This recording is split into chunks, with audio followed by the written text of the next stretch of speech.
अल्लाह तेरी इबादत करते हैं और अल्लाह तेरे से मदद मांगते हैं। और किसी इंसान या किसी मुल्क के सामने हम सजदा नहीं करते। हम आजाद कौम हैं।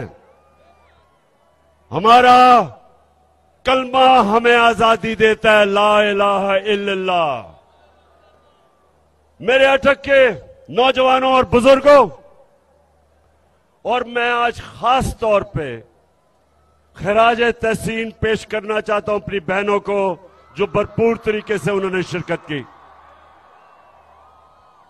ये जो मेरे पाकिस्तानियों, ये जो अब वक्त सामने आ रहा है, ये हमारी हकीकी आजादी की जंग है। और इसमें मैं सबसे पहले अपने दिलेर नौजवानों को कहता हूं कि आपकी सबसे बड़ी जिम्मेदारी है कि मेरे साथ इस आप जंग में शिरकत करेंगे। और उसके बाद मैं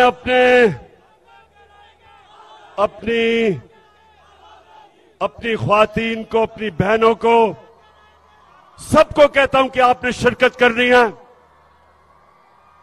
जिस तरह तहरीके पाकिस्तान में हमारी ख्वातीन ने शाना बशाना हमारे मर्दों के साथ उस तहरीक में शिरकत की थी।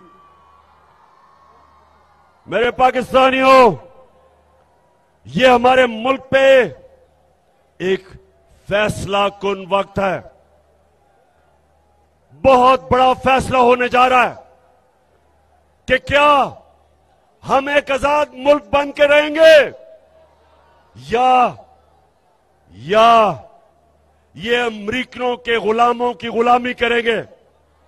ये फैसला कुन वक्त है। मैंने फैसला किया है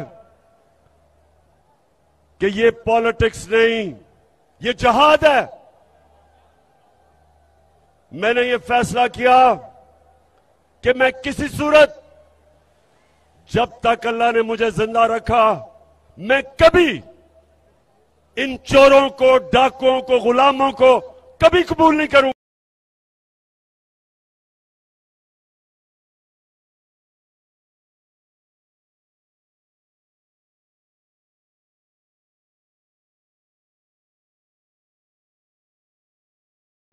मेरे पाकिस्तानियों, मेरे अटक के गयूर शहरियों, और खास तौर पे मेरे दिलेर नौजवानों,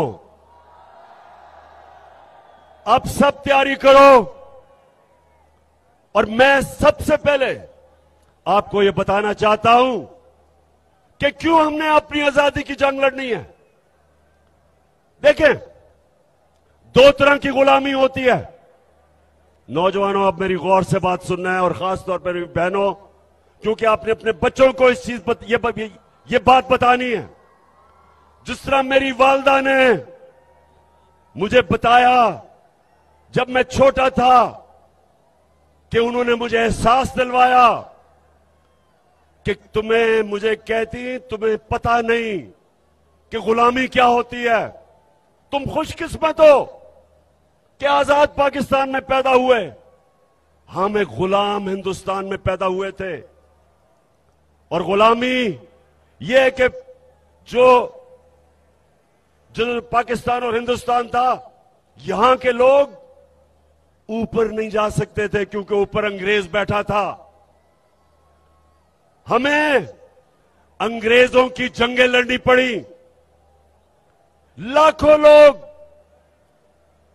हिंदुस्तान से पहली जंग अजीम में कुर्बान हुए अंग्रेजों की जंगों में, और फिर दूसरी जंग अजीम में यहां से लाखों लोग जाके अंग्रेज की जंग में मरे।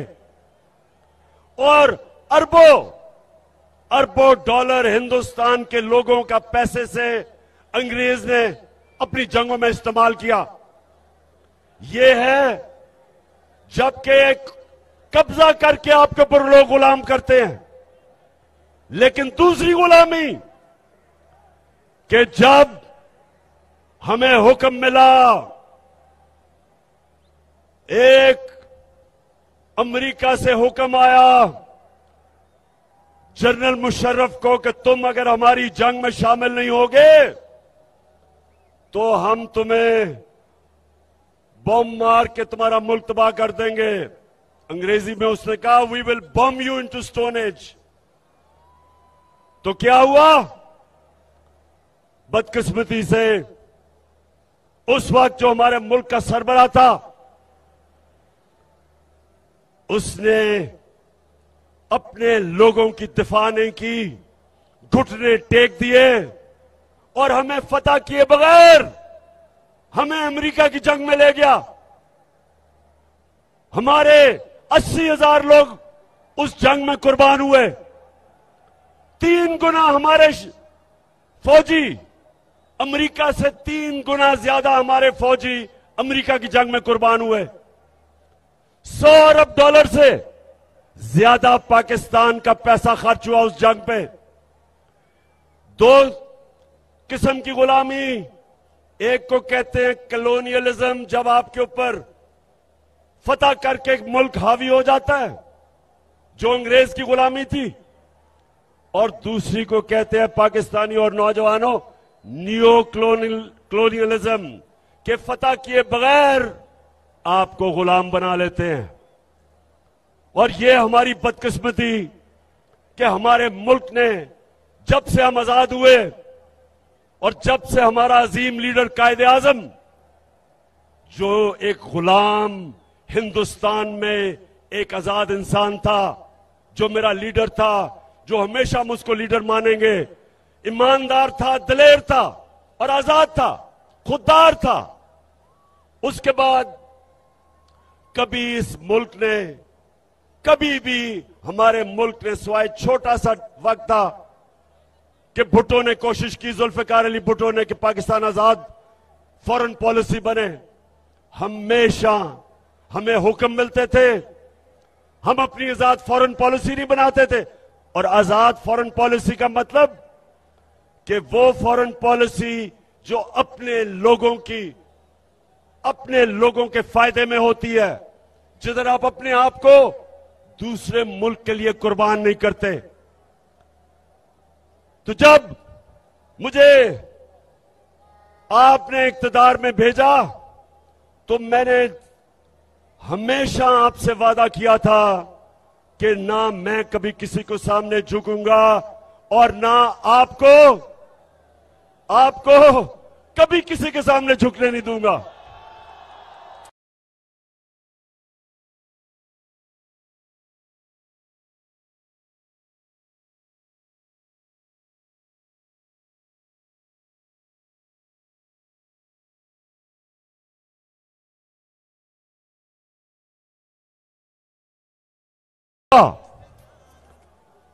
हमारे यहां जो इस मुल्क में करप्ट तरीन टोला,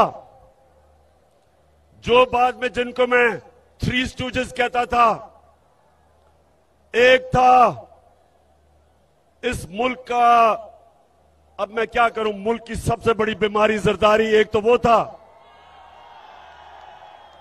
और 2 भाई जो 30 साल से इस मुल्क को लूट रहे हैं। एक बाहर बैठा हुआ, वो बाहर बैठ के पाकिस्तानी फौज को बुरा भला कहता है, और छोटा भाई जो भी बूट देखता है पॉलिश करने शुरू कर देता है।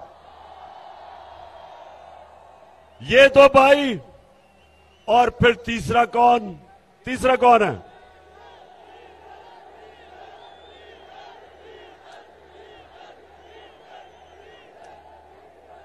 तीसरा जो 30 साल से इस्लाम को बेचता है। अच्छा, अब ये सुने, नौजवानों ये जरा सुने।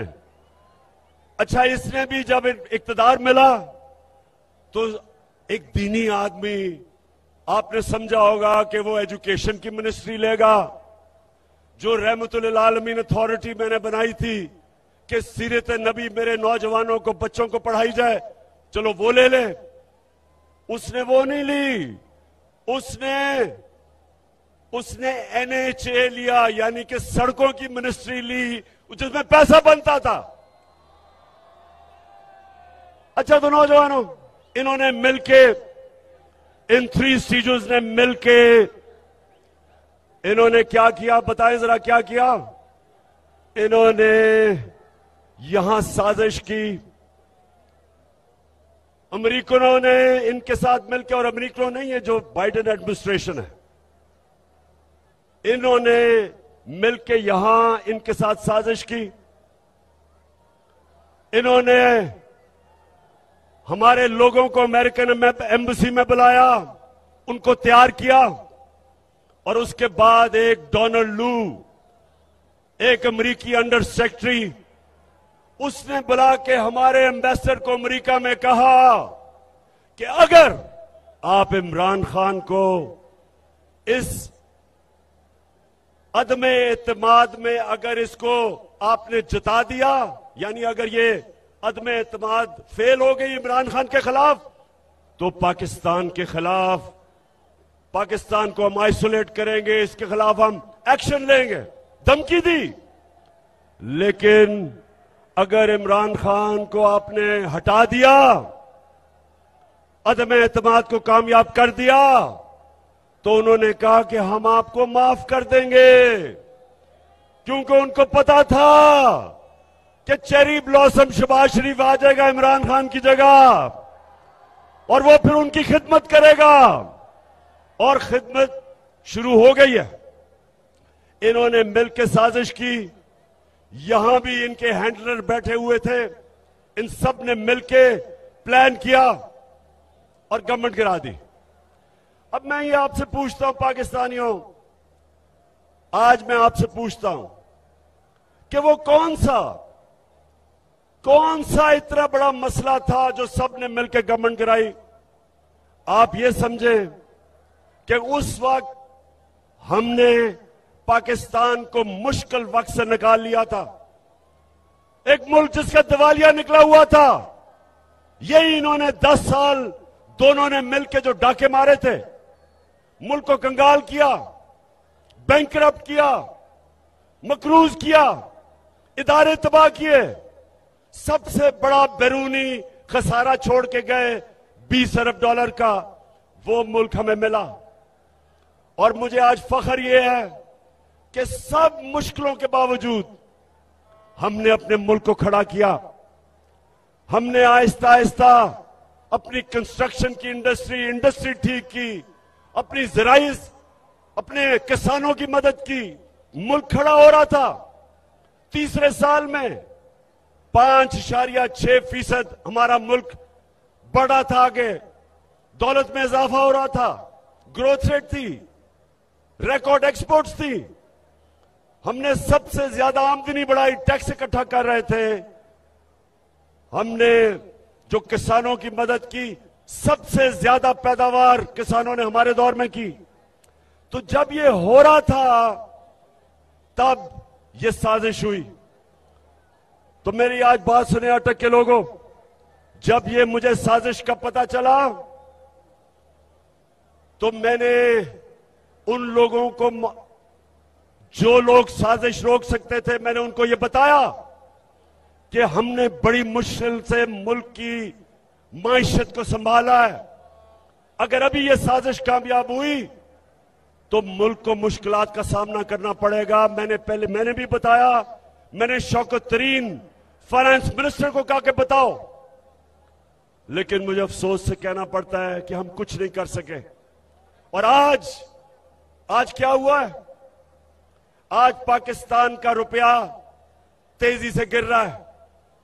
हमारे जो फॉरेन एक्सचेंज रिजर्व्स हैं वो इन 2 महीनों में 30% गिर गए हैं। हमारी स्टॉक एक्सचेंज नीचे, महंगाई, हर चीज महंगी, बिजली महंगी, आगे मजीद और महंगाई, हमारी माइशत नीचे जा रही है। कौन जिम्मेदार है इसका? कौन जिम्मेदार है? बताओ अटक के लोगों, कौन जिम्मेदार है इसका? और मैं जो आज आपके पास आया हूं, मेरे पाकिस्तानियों, याद रखो कि ये वक्त अब है कि आपने अपने अपने मुस्तकबिल के लिए, अपने बच्चों के मुस्तकबिल के लिए आपने सबने मेरे साथ निकलना है।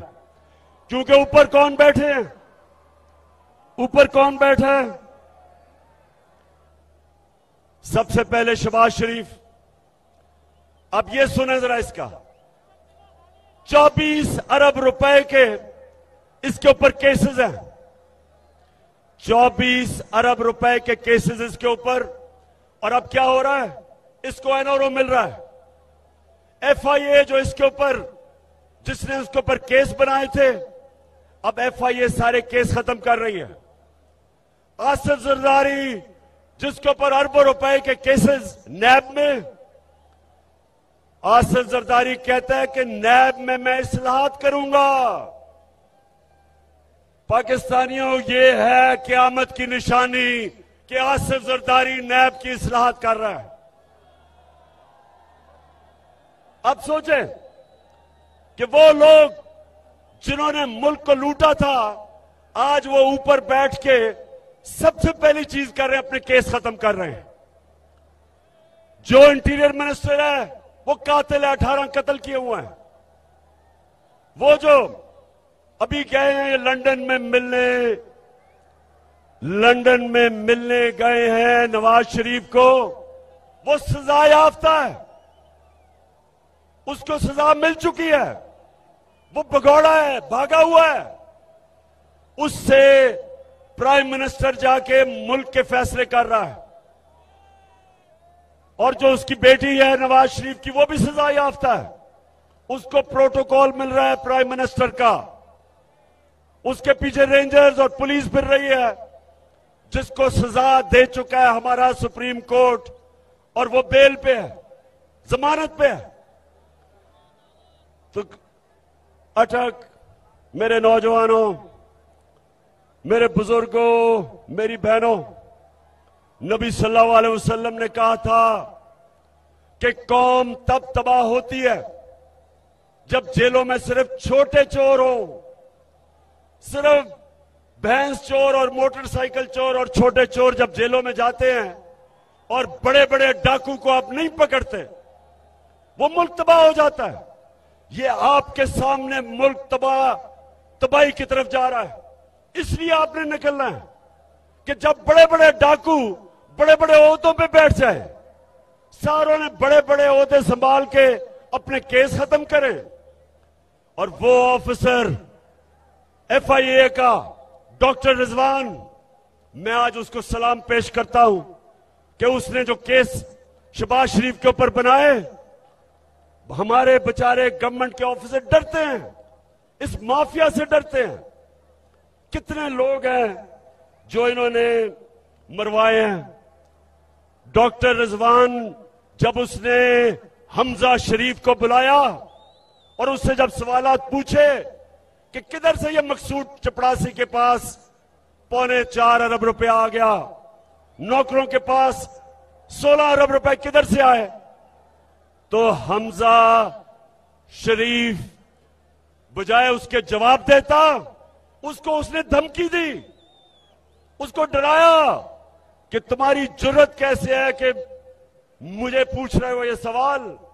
लोग डरते हैं इनसे। इसलिए डॉक्टर रिजवान, आप जैसे लोगों को हम सलाम करते हैं कि इस माफिया को, इसके बावजूद कि आपको खतरा है, आप इनके खिलाफ एक्शन लेते हैं। कितने लोग इन्होंने मरवाए। एयान अली का जो कस्टम ऑफिसर था उसको मरवा दिया। वो जो शहनशाह था जिसने बेनजीर के साथ होता था जब वो कत्ल हुई, उसको मरवा दिया। एक जस्टिस सजाद था जरदारी ने, उसको मरवा दिया। जो इनके केसेस के पीछे जाता है उनको जान का खतरा होता है। तो अगर मेरे पाकिस्तानियों ये कामयाब हो जाते हैं, हमारे मुल्क तबाही की तरफ जाता है, हमारे इदारे तबाह, कोई नहीं खड़ा होगा इनके खिलाफ। ये खुल के चोरी करेंगे, सब डरेंगे, मुल्क को लूटेंगे। और इसीलिए मेरे नबी सल्लल्लाहु अलैहि वसल्लम ने कहा था कि बड़ी कौमें तबाह हुई तुम्हारे से पहले, जो सिर्फ छोटे चोरों को जेलों में डालती थी और बड़े बड़े डाकुओं को नहीं पकड़ सकती थी। ये है हमारे तबाही का रास्ता। और इसलिए मेरे अटक के लोगों और मेरे पाकिस्तानियों, इसलिए आपने सबने मेरे साथ निकलना है। जब मैं आपको कॉल दूंगा 20 तारीख के बाद, आपने सबने निकलना है और आपने किसी चीज का खौफ नहीं होना चाहिए आपको।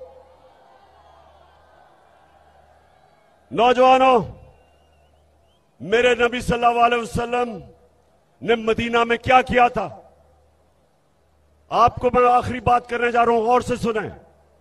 वो मदीना के लोग जिनकी कोई हैसियत नहीं थी, मेरे नबी ने क्या किया था कि वो दुनिया की इमामत करने लग गए। थोड़ी देर में अजीम लोग बन गए। मदीना के लोगों की मेरे नबी सल्लल्लाहु अलैहि वसल्लम ने खौफ की जंजीरें तोड़ दी, उनके खौफ खत्म कर दिए। खौफ की जंजीर जो इंसान को ऊपर नहीं आने देती, उसकी परवाज ऊपर नहीं जाती। डरे हुए लोग कभी आजाद नहीं होते। जब उन्होंने उनकी खौफ की जंजीरें तोड़ी, वो लोग अजीम लोग बन गए। आपके सबको समझना चाहिए कि ये जो अब आजादी की, हमारी हकीकी आजादी की जो हमारी तहरीक है, अपने खौफ खत्म कर दें। 3 ही खौफ होते हैं इंसान को। मौत, इंसान को सबसे बड़ा खौफ होता है कि मुझे मार ना दें। अल्लाह का हुक्म है कि जिंदगी मौत अल्लाह के हाथ में है। दूसरा खौफ कि मुझे जलील ना कर दें। अल्लाह ने कहा कि इज्जत जिल्लत मेरे हाथ में है। और तीसरी, रिस्क, मेरी नौकरी ना चली जाए, मुझे नौकरी से ना निकाल दें। अल्लाह ने कहा हुआ है कि रिस्क मेरे हाथ में है। तो डर किस चीज का, किस चीज का डर है आपको? इसलिए आपने सबने मेरे साथ निकलना है। और मैंने इंशाअल्लाह, जब मैं आपको कॉल दूंगा, हम कभी इस्लामाबाद में जब तक ये इलेक्शन नहीं अनाउंस करेंगे, ये हमारी तहरीक जारी रहेगी। कोई पीछे नहीं हटेगा। सारी कौम को मैं आज दावत दे रहा हूं, तहरीक इंसाफ को नहीं दावत दे रहा, अपनी कौम को दावत दे रहा हूं, पाकिस्तानियों को दावत दे रहा हूं। सारे अपने लोगों को, नौजवानों को, बच्चों को, फैमिलीज को, अपने सरकारी नौकर, अगर वो डरते हैं नौकरियां चली ना जाएं तो अपनी फैमिलीज को भेजना। हमारे पुलिस वाले, हमारे फौजी अपनी फैमिलीज भेजें, क्योंकि ये पाकिस्तान की आजादी की जंग है। ये मेरी जंग नहीं है, ये हमारी आजादी की जंग है। 2 किस्म की, ना हम किसी दूसरे बाहर के मुल्क की गुलामी करना चाहते हैं और ना ही हम इन चोरों की गुलामी करना चाहते हैं। 2 किस्म की हमारी जंग होगी। बाहर की जो साजिश इस मुल्क में अपने पुतले रखने के लिए, उससे हमने आजाद होना है। और ये जो चोर और डाकू हमारे ऊपर मुसल्लत हो गए, इनसे आजाद होना है। अटक के लोगों, आप तैयार हो? हाथ खड़ा करके बताओ। इंशाअल्लाह मैं आप सबको मैं मिलूंगा इस्लामाबाद में। जो इस्लामाबाद नहीं आ रहा है वो अटक में निकलेंगे, लेकिन निकलना हर पाकिस्तान के शहरी ने है।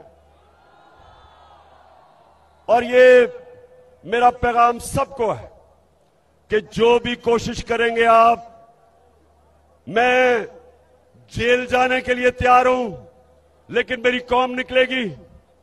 मैं अपनी जान की कुर्बानी देने के लिए तैयार हूं, लेकिन मैं किसी सूरत ना इन चोरों को मानूंगा, ना अमेरिका के गुलामों को मानूंगा।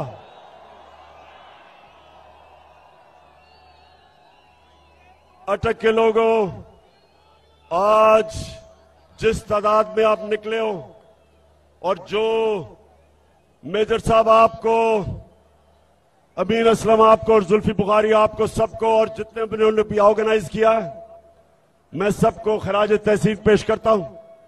सिर्फ आपने ग्राउंड बोर्ड थोड़ा और पीछे करते तो और लोग आ सकते थे, बाहर भी इतने ज्यादा लोग हैं, लेकिन आज मैं आप सबको खराज तहसीन पेश करता हूं और इंशाअल्लाह आपकी और मेरी अब मुलाकात इस्लामाबाद में होगी। पाकिस्तान जिंदाबाद।